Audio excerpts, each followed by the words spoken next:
Так, балар, запись да?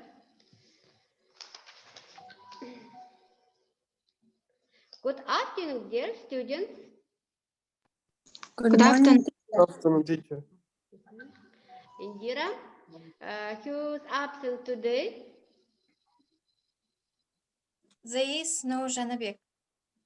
Good. Let's repeat the homework before we start our lesson. Жаңа сабағымызды бастамас бұрын үй тапсырмасын қайталап алайық, иә? Үйге қандай тапсырма берілді? Homework, repeat homework. Яғни үй өткен сабақтардың барлығын қайталау болатын. Енді балалар, жаңа сабағымызбен үй тапсырмасын қайталамас бұрын, бүгінгі сабағымыздың мақсаты мен міндеттерімен сіздерге таныстырып өтейін. Көрініп тұр ма слайд? Бүгінгі сабағымыздың негізгі мақсаты сабағымыздың тақырыбына байланысты қызметкерлерді басқару, бір сөзбен айтқан кезде басшылардың басқару стильдерінің нақты, сапалы және қол астындағылардағы жұмысшыларға тиімді болу.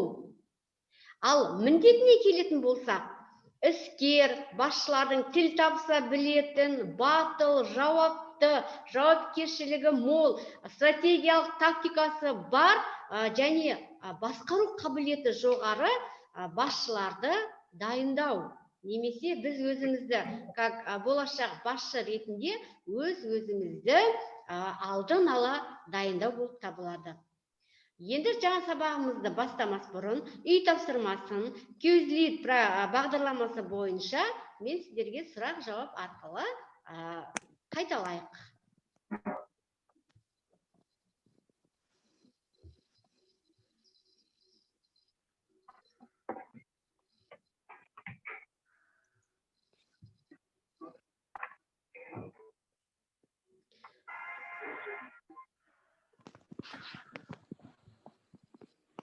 Микрофонның бәрін өшіреміз. Мен кімге сұрақ қоямын, солар ғана жауап беруге тырысады. Слайд көрінді ма? Иә, апай.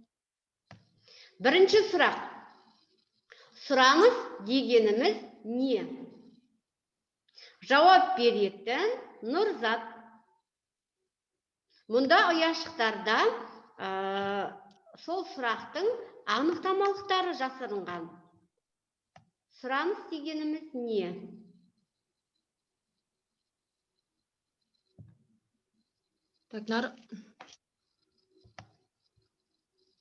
Қалай?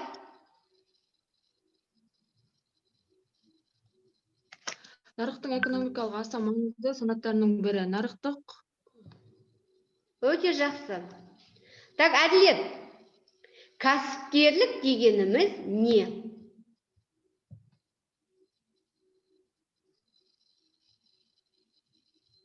Көрініп тұр ма бәрі? Көрініп тұр, апай. Әділет, кәсіпкерлік дегеніміз не?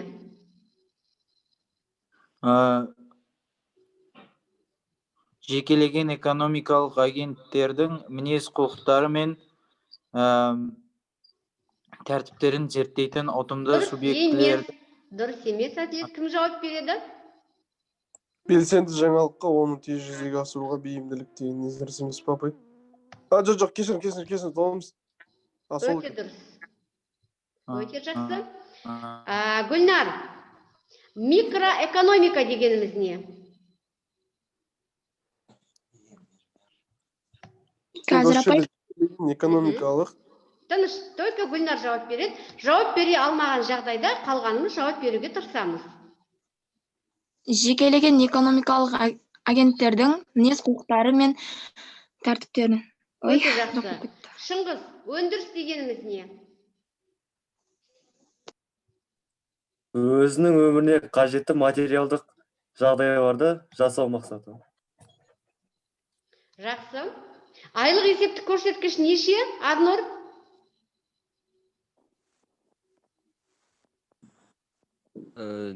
2651 ма, апай? 2651. Так, бізде Балташ, яғни ақшаның қанша қызметі бар екен? 5, 4, 6 және 5. Так, балалар, өте жақсы, біз өткен сабағымызды қайталадық. Енді жаңа сабағымызды бастаймыз.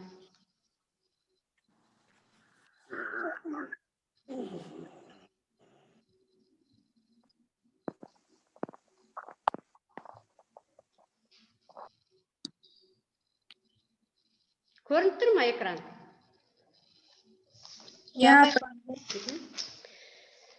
Бүгінгі жаңа сабағымыздың тақырыбы, балалар, басқару психологиясы, сапасы, стилі, яғни management, psychology, state, quality. Яғни жаңа сабағымызды бастамас бұрын мен сіздерге бір актуалды сұрақ қойғым келеді. Сіздердің пікірлеріңізше қазіргі біздің кәсіпкер басшыларымыз басқару процесіне дайын ба? Бір кәсіпорындар бар, 20 жылға уақыт бойы жұмыс жасайды. Екінші кәсіпорындар бар, ашыла салып, 3 айдан кейін өздерін банкротпын деп жариялайды. Олардың даму процесіне де, банкрот болуына да басшының басқару стилі тікелей әсер етеді. Сіздердің көңілдеріңізге қонымды ма осы қазіргі біздің басшылардың? Заңғар, қалай ойлайсыз? Кешіріңіз, естімей қалдым, опай, қайтадан қайталайсыз ба? Қазіргі кездегі басшыларға көңіліңіз толады ма? Енді әр нәрсеге, әр басшылыққа әртүрлі ойым бар, олардың әрқайсысы әртүрлі болып келеді. Яғни қазіргі басшылардың стильдері көбінесе олар коллективпен жақсы жұмыс істейді. Коллективпен олар дружно жұмыс істейді, яғни дружно жұмыс істегеннен кейін олар жұмыс алға басады, кәсіптері алға басады. Ал егер бастық онымен өзінің коллективімен не болып жатқанын білмей, не істеп жатқандарын білмей, бастықтың өз стилі қаталдықта, басқа да нәрсемен өзі жаңағындай қатал болып, себепсізден келіп, өзінің жұмыскерлеріне, яғни жұмыс беруші азаматтарына, өзінің сотрудниктеріне олар ұрса беретін болса, жаңағындай қаталдық көрсете беретін болса, онда ол жерде жұмыс алға жүрмейді. Яғни қазіргі уақытта бастықтардың стильдері қазір өзгеріп келе жатыр. Өзгеріп келе жатқанның пайдасы олар көбінесе оның айтатын нәрсем, яғни табыста.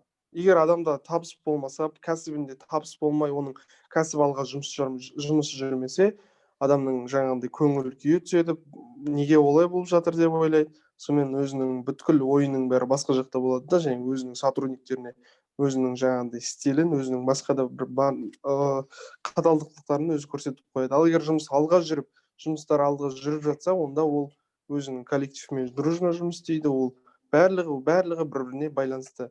Өте жақсы, өте орынды заңғар.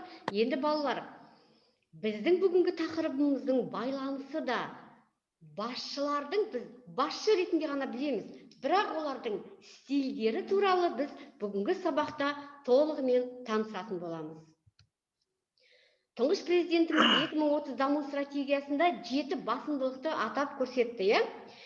The strategy Kazakhstan 2030 profits of its implementation of 7 priorities. Яғни біріншісі national security, екінші internal political stability and consolidation of society. Үшінші басымдылығы economic growth based on an open market economy with a height of foreign investment and domestic saving. Төртінші басымдылығы health education and welfare of Kazakhstan. Бесіншісі энергетика ресурстары, яғни energy resource. Алтыншысы infrastructure, especially transport and communication. Жетіншісі professional state. The main thing is to be a professional state a professional state, our specialists must be professional. Яғни, кәсіби мемлекет болу үшін біздің мамандарымыз кәсіби түрде өзінің ісінің шебері болуы керек дейді. Енді ары қарай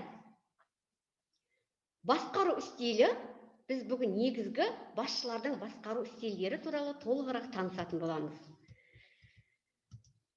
Басқару стильдері өз негізгі факторлары, негізгі ғана факторларына тоқталамыз. Бірінші факторы өз ісінің басшы шебері болу керек. Екінші, өз ісінің кәсіби түрде меңгергені болу керек. Үшінші, ол қол астындағылармен жұмыс жасай білу қажет.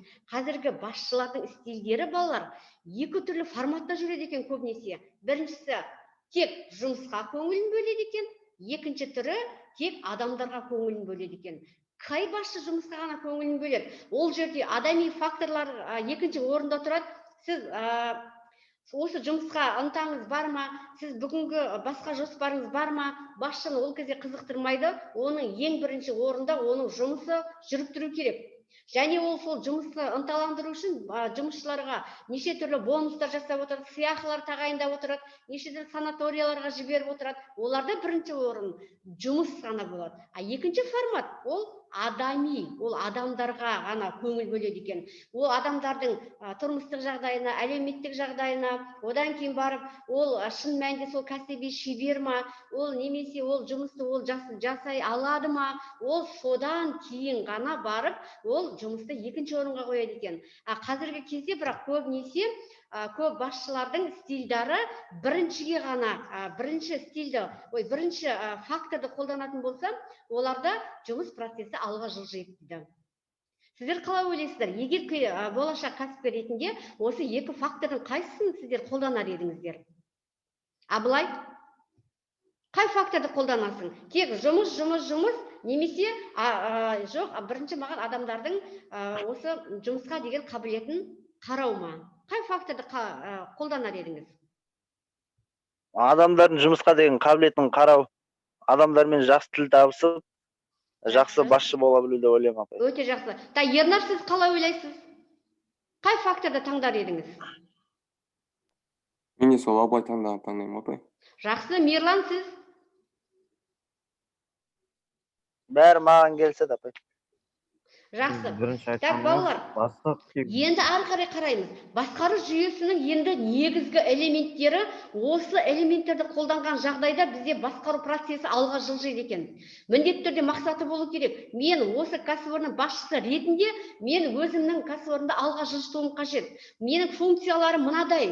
Менің құрылымдарымда, өзімде, менен кейінгі 5 қол астында жұмысшыны мен өзімнің екінші жұмысыма табыстауым керек. Одан кейін сол қол астындағы екінші өзінің орынбасарлары арқылы мен өзімнің жұмыс процесімді ары қарай қарап отырамын. Бірақ бұл құрылымды таңдауда бізде басшылар кейде қателік жібереді екен. Құрылым басшылары өте сауатты болу керек, өте білімді болу керек, және кәсіби меңгерген болу керек. Одан кейін барып басқару әдістерін жаңа айттық, әртүрлі әдіс бар. Бір басшылар болады, жұмысшылармен өте көңілді жүріп, өте өзінің тапсырмаларын ешқандай ұрыс-керіссіз бастайды. Бірақ бір басшылар болады, егер мен қол астындағыларға, жұмысшыларға мен өте жұмсақ болатын болсам, олар жұмыс жасау процесінде уже басқалай болып өзгеріп кетуі мүмкін. Сондықтан олардың кейде әдістері болады, олар тек жұмыста қатал болу керек. Одан кейін негізгісі бұл оның ішіндегі барлық басшының негізгі мақсаты бұл жерде дамыту, өз өздерін дамыту. Сіз қалай басқарасыз, сізге солай жауап қайтарады. Сіз кәсіби түрде адами фактормен өз ісінің шебері, сіздің қол астындағы жұмысшылардың ең төменгі бригадирдің сіз жасайтын жұмысын біліп тұрсаңыз, значит сізді құрметтейді. Егер сіз өзіңіздің қаражатыңыз көп, бизнесменсіз, бір кәсіпорын басшысыз, бірақ қол астындағы жұмысшыларды менсінбей, олардың істейтін жұмыстарын білмей, оларға ақыл айтып тұрсаңыз, міндетті түрде ол сізді ешкімде тыңдамайды. Келесі біз басқару стилі үш түрге бөлінеді. Бірінші авторитарлық, демократиялық және либералдық. Біздің Қазақстанда көбінесе демократиялық стильді қолданады. Демократиялық стильді қолдану дегеніміз басшылар мен қызметкерлердің арасындағы ара қатынас өте жақсы. Жұмысшылармен санасады, ауырып қалған жағдайда, немесе әлеуметтік жағдайларына қарайды. Ал авторитарлық басшы ол көбінесе сол өзінің жекеменшік, основной бұл жекеменшік кәсіпорындарда авторитарлық стиль қолданады. Олар ғимаратты өзінің ақшасын алды, олар сол құрылыс құрал жабдықтары болсын, барлық өзінің қаражатын алғандықтан, олар көбінесе тек бұйрық беру арқылы басқарады екен. Ал үшінші либералдық стиль бұл ірі холдингтік компаниялар, мысалы бізде Казахманс бар ғой, бұл басшылар көбінесе нұсқаулықты жоғары жақтан күтеді. Неге? Бұл кәсіпорындарда 10 мыңдаған жұмысшылар жұмыс жасайды. Осы кәсіпорын арқылы Қазақстанның экономикасы сол кәсіпорындардың қолында болады. Сондықтан да балалар, болашақ басшы ретінде мен сіздерге өзімнің пікірім, сіздер қай стиль деген кезде демократиялық стильді таңдасаңыздар, өздеріңіздің кәсіпорындарыңызды алға жылжытасыздар, және отандық нарықта тұрақтап қаласыздар, және сіздердің кәсіпорындарыңызға тең келетін ешкімде болмайды. Алғаш рет басқару стиль ұғымын бізде Левин енгізген. Оның ойынша басқару процесі тек басшының ғана қолында емес дейді. Ол сонымен бірге өзінің қызметкерлері немесе жұмысшыларымен де бірігуі керек дейді. Немесе ол дегеніміз не? Егер басшысы кәсіби түрде меңгерсе, жұмысшылары сол істе құлқы жоқ болатын болса, тағы да кәсіпорынның дамуы не істейді? Біршама төмендейді. Сондықтан да қазіргі кезде болашақ сіздер басшы ретінде сіздер басқару процесін, құрылымын, функциясын, жұмысшылардың әл-ауқатын, олардың қандай іске қабілеті бар, бәрін сіздер егер ой елегінен өткізіп, соның бәрін сіздер біліп отырсаңыздар, онда сіздер номері 1-ші деңгейге жетесіздер. Келесі басқару психологиясы. Басқару психологиясы дегеніміздің өзі қазіргі кезде жұмысшылардың егер мысалы как басшы ретінде қол астарыңызда мысалы 100 жұмысшы болатын болса, сіздер олардың жұмысқа ынталылығын байқағанмен бірге, сіздер оларды психологиялық түрде зерттеулеріңіз қажет. Шын мәнінде осы жұмысшының менің кәсіпорныма берген пайдасы бар ма? Немесе бұл жұмысшының осы менің кәсіпорында жұмыс жасағандағы мақсаты қандай? Бір жұмысшы бар, айлығы жақсы дейді. Ол тек айлық алса болды, айдан айға. Екінші жұмысшы бар, ол айлық әрине бірінші орында, бірақ өте белсене жұмыс жасайды. Сонда балалар, жаңағы басшы болу үшін, мен көп құрылымын функциясын айттым ғой. Сонымен қатар біз психологиялық зерттеуіміз қажет. Яғни қасымызға кімді жинауымыз қажет? Ертең басшы болған жағдайда. Мықты адамдар жинауымыз керек. Идеясы бар, кәсіби меңгерген, ақша бірінші орында тұрса да, ол бірінші орынға жұмысын қоятын мамандарды біз өзіміздің қасымызға жинауымыз керек екен. Келесі лидерлігі, бұл басшылар өте көп, бірақ ішінде лидер басшылар жоқ. Лидер басшылар өте аз келеді екен. Лидер басшылар деп біз мысалы тұңғыш президентіміз айтамыз, ол біздің өзіміздің бар дүние жүзі бойынша деп те айта аламыз. Лидер президент. Неге? Лидерлік қабілеті өте зор. Ол лидерлік қабілет дегеннің өзіне ол барлығында кіргізеді. Барлық қасиет сол басшыға тән болу керек. Сонымен қатар сіздер жай ғана басшы емес, лидер басшы болуға біз талпынуымыз қажет екен.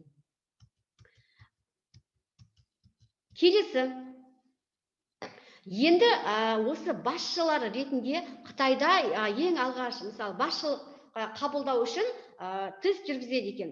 Сол тест бойынша, бұл тестті мен сіздерге одан кейін жүргіземін. Осы тесттің қорытындысы бойынша кім қандай басшы бола алады? Бір басшылар болады, лидер басшылар шығады. Екінші басшылар, всегда ол екінші орынбасарлары ретіндегі деңгейдегі басшылар болса, үшіншісі ол информация арқылы жұмыс жасайтын басшы. Ол дегеніміз не? Ол өзіндік деңгейі жоқ, өзіндік қабілеті жоқ, ол тек мәліметтер жинау арқылы, Қол астындағылар қандай мәлімет әкеледі? Ой, отандық нарықта бізден ана кәсіпорын озып бара жатыр десем, тек бас салып жұмысшыларына үйіп төгіп тапсырманы береді, немесе яғни өзіндік пікірі жоқ. Вот келесі сабақта осы тест арқылы біз болашақта қандай басшы боламыз, сол туралы тағы да кеңінен қолданамыз. Енді биліктің функциялары бар екен. Бірінші, мәжбүрлеу. Тек бір басшылар мәжбүрлеу арқылы, бұл дұрыс емес. Біздің Қазақстан менталитетіне қажет емес. Екіншісі, ықпал жасау. Яғни ол сол жұмысшыға бағыт бағдар бере отыра істейді, басқарады екен, билік жүргізеді екен. Үшінші, құзырлық. Яғни мен кәсіпорынның директоры ретінде сізді осындай егер жұмысқа келмеген жағдайда мен сізге шара қолданамын деп өзінің қызметін пайдаланады екен. Бұл да бізге сіздерге ертеңгі қажет емес. Төртінші, ақпарат. Жаңа айттым ғой, тек мәліметтер арқылы жинайтын билік ол да қажет емес. Мысалы, оның екінші орынбасарлары ұнамайтын жұмысшылар не істейді? Жақсылықтарында көрсетпей, жамандықтарын бәрін асырап, ол директорына не істеп келеді? Басқа мәлімет алып келеді. Ол да, как басшы ретінде, бұл билікте дұрыс емес. Қызметтегі орны, менде ешқандай да басшы, мен басшымын, директормын деп, өзінің бірінші директормын деп бастамау керек екен. Абырой, көбінесе менің жетістігім көп, мен осы кәсіпорынның басшысы ретінде Қазақстанның экономикасын көтеріп отырмын дегенде алдымен бұл нені қолдануға болмайды екен. Марапаттау. Яғни, егер сіздер болашақ кәсіпкер ретінде билік жүргізетін болсаңыздар, мен алар едім ықпал жасау және марапаттау. Ықпал жасауға бағыт бағдар бересіздер, сіздің қолыңыздан осы жұмыс келеді. Мен сізге сенемін. Ал марапаттауға міндетті түрде ақшалай сыйлықтар, одан кейін сыйақылар, жаңағыдай неше түрлі көп қой. Вот солардың бәрін премиялар.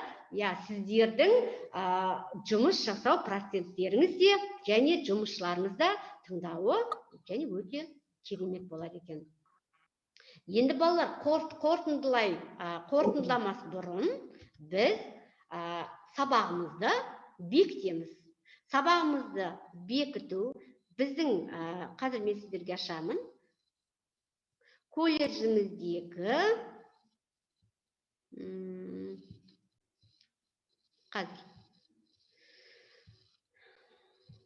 QSIS бағдарламасы арқылы бекітеміз сабақты.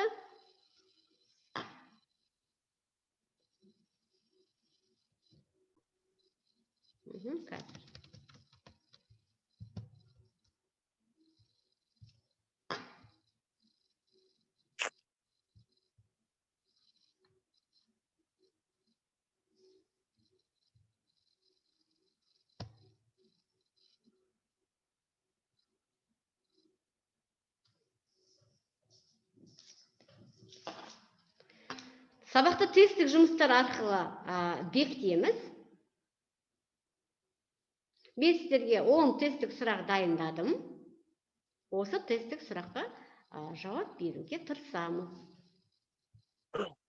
Алдындадай ма, апай? Қазір ссылкасын жіберемін. Бір мен күте тұрыңыздар. Біз әр сабақта қолданып жүрміз. Копировать.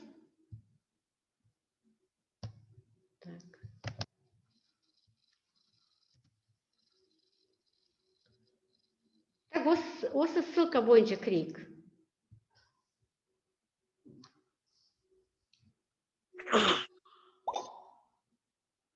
Бізде Нұрзат, Амир қатысып отыр, Заңғар.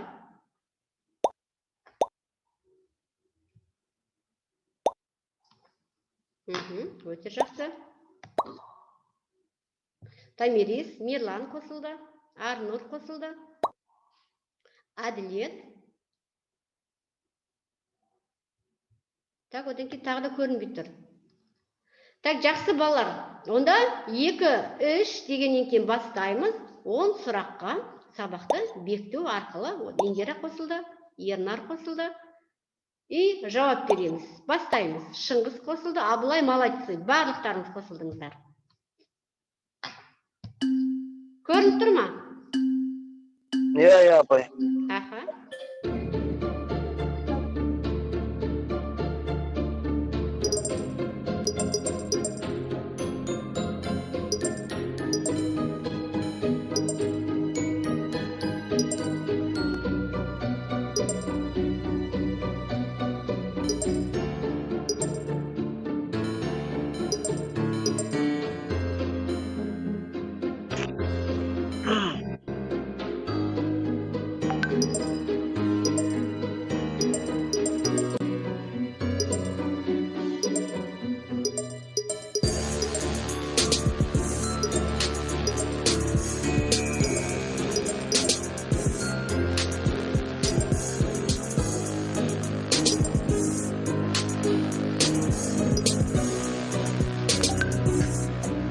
Бізде санат алда келеді.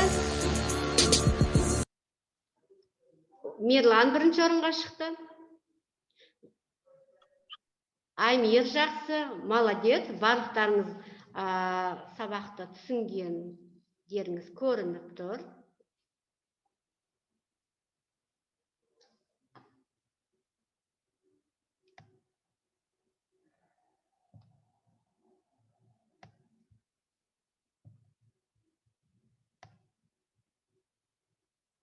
Так, әділет екі рет басылып қойыпты әділетте.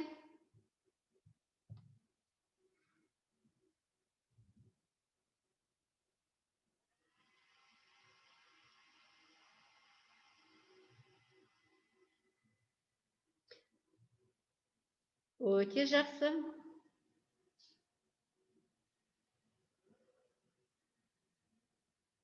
Так, бізде санат аяқтады.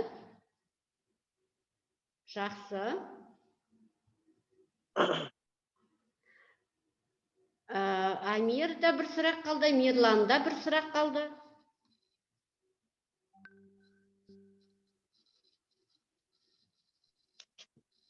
Мен аяқтадым, апай.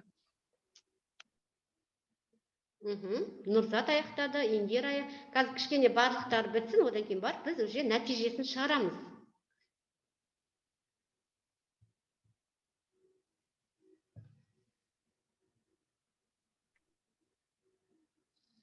Так, Шыңғыста бір сұрақ қалды. Балташ өте жақсы. Так, Абылай, Арнұр, Әділет. Тездетіңіздер. Мен де аяқтадым. Жақсы, жақсы. Ақа көрініп тұр маған бәрі. Аяқтағандарыңыз көрініп тұр. Так, Ернар, сіз аяқтадыңыз, дұрыс. Так, Әділет қалды, Әділет тезірек аяқтаңыз тесттік жұмысты. Так, Балташ, сізде бітті да тест? Жоқ, міне Балташ енді. Так, бізде Абылай, Арнұр, Әділет, үшеуіңіз қалдыңыздар. Апай, мен біттім ғой. Жақсы, онда дұрыс емес сұрақ болған ғой. Онда Әділетті күтейік. Арнұр, сіз ше?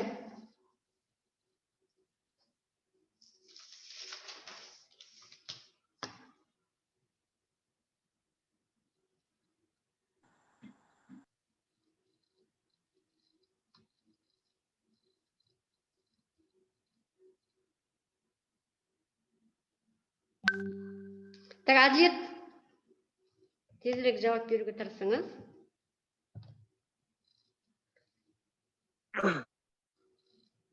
Қайттан тапсыруға бола ма, апай?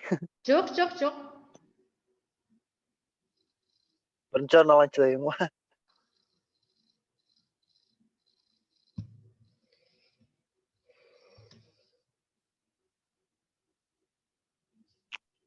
Қазір результатын қарайық.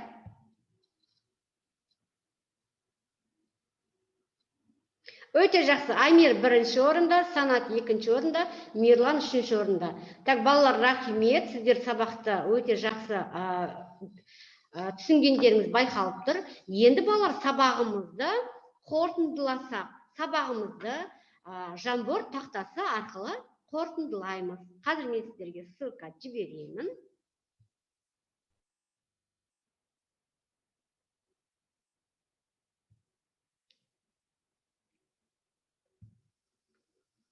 Сіздерге көрініп тұр ма? Иә, апай, көрініп тұр. Мен Көрініп тұр. мен сіздерге тез сұрақтарды беремін, сіздер соған жауап беруге тырысыңыздар. Аттарыңызды жазыңыздар и сразу жауабымен. Мен қысқашалап жазайын, яғни басқару стилінің неше түрі бар? Көрінді ма? Иә. Жаза беріңіздер. Аха, Нұрзат, дұрыс, үш түрі бар дейсіз. Қалай жазады оны? Жаза бер, жаза. Басқару.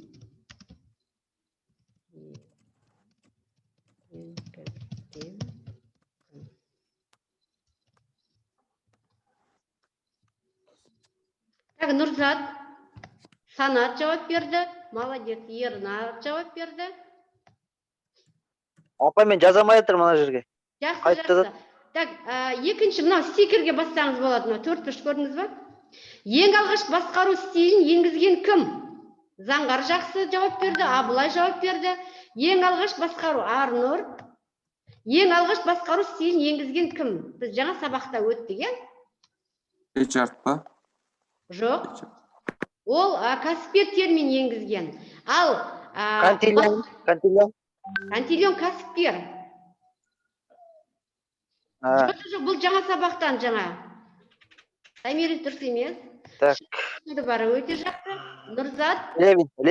Дұрыс. Тағы да кім жауап береді? Басқару, үшінші сұрағымды қоя берейін. Басқару функциясының неше түрі бар? Мен жаңа специально айттым. Басқару функциясы неше түрі бар? Басқару функциясының неше түрі бар, жаңа мен айттым. Естай дұрыс. Басқару функциясы. Той мынау. Индира 4 дейді.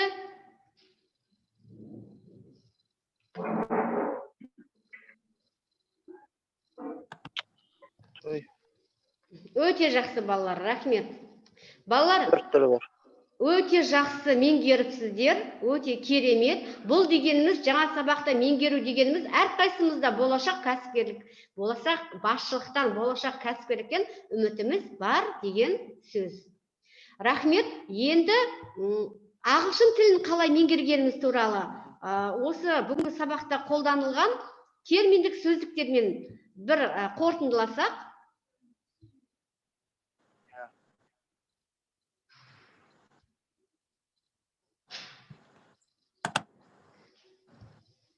Ауызша жауап береміз бе, апай, бұл? Жоқ. Терминдік сөздіктерім қазір. 4-ші курс деген мен.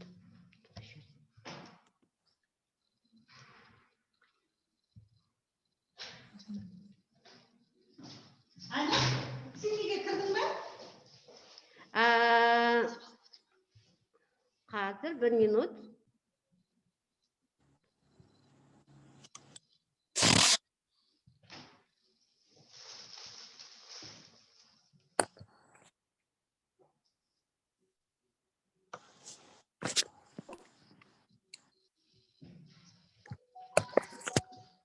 Балалар, қазір 1 минут.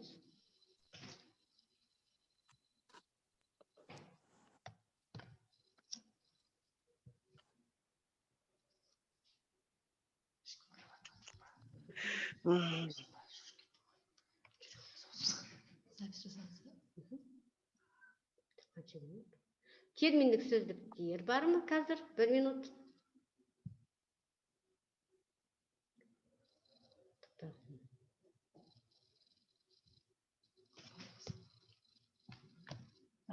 Диск нема? Форма.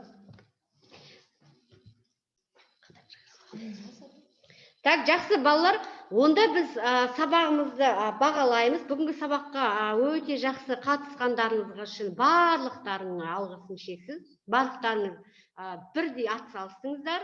Барлықтарыңыз берілген тапсырманы орындадыңыздар. Енді бүгінгі сабақта түсінікті болғаны туралы Jamboard тақтасына жазып жіберсеңіздер.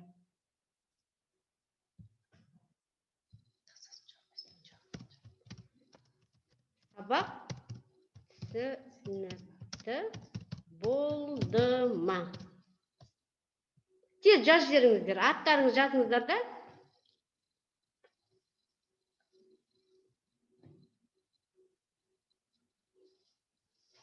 Гүлнар, Санат иә дейді.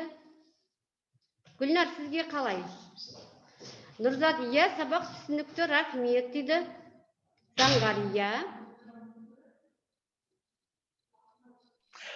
Қайтып жазып жатыр.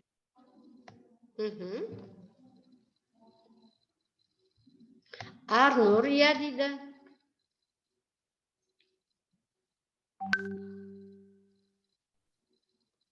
Апай, сабағыңыз түсінікті Апай, болды. жаңа басқа жағынан жазып отыр. Әділет, иә дейді. Балалар, мен қуаныштымын, что сіздер бүгінгі сабақты түсінгендеріңізге. Абылай, иә дейді. Апай, сабақ қызықты болды дейді. Абылай, рахмет, Абылай. Әрине жақсы өтті дейді Шыңғыс. Балалар, рахмет. Енді рахмет. Үй тапсырмасын жазып алайық. Үйге тапсырма. Мен басшымын. Эссе жазу.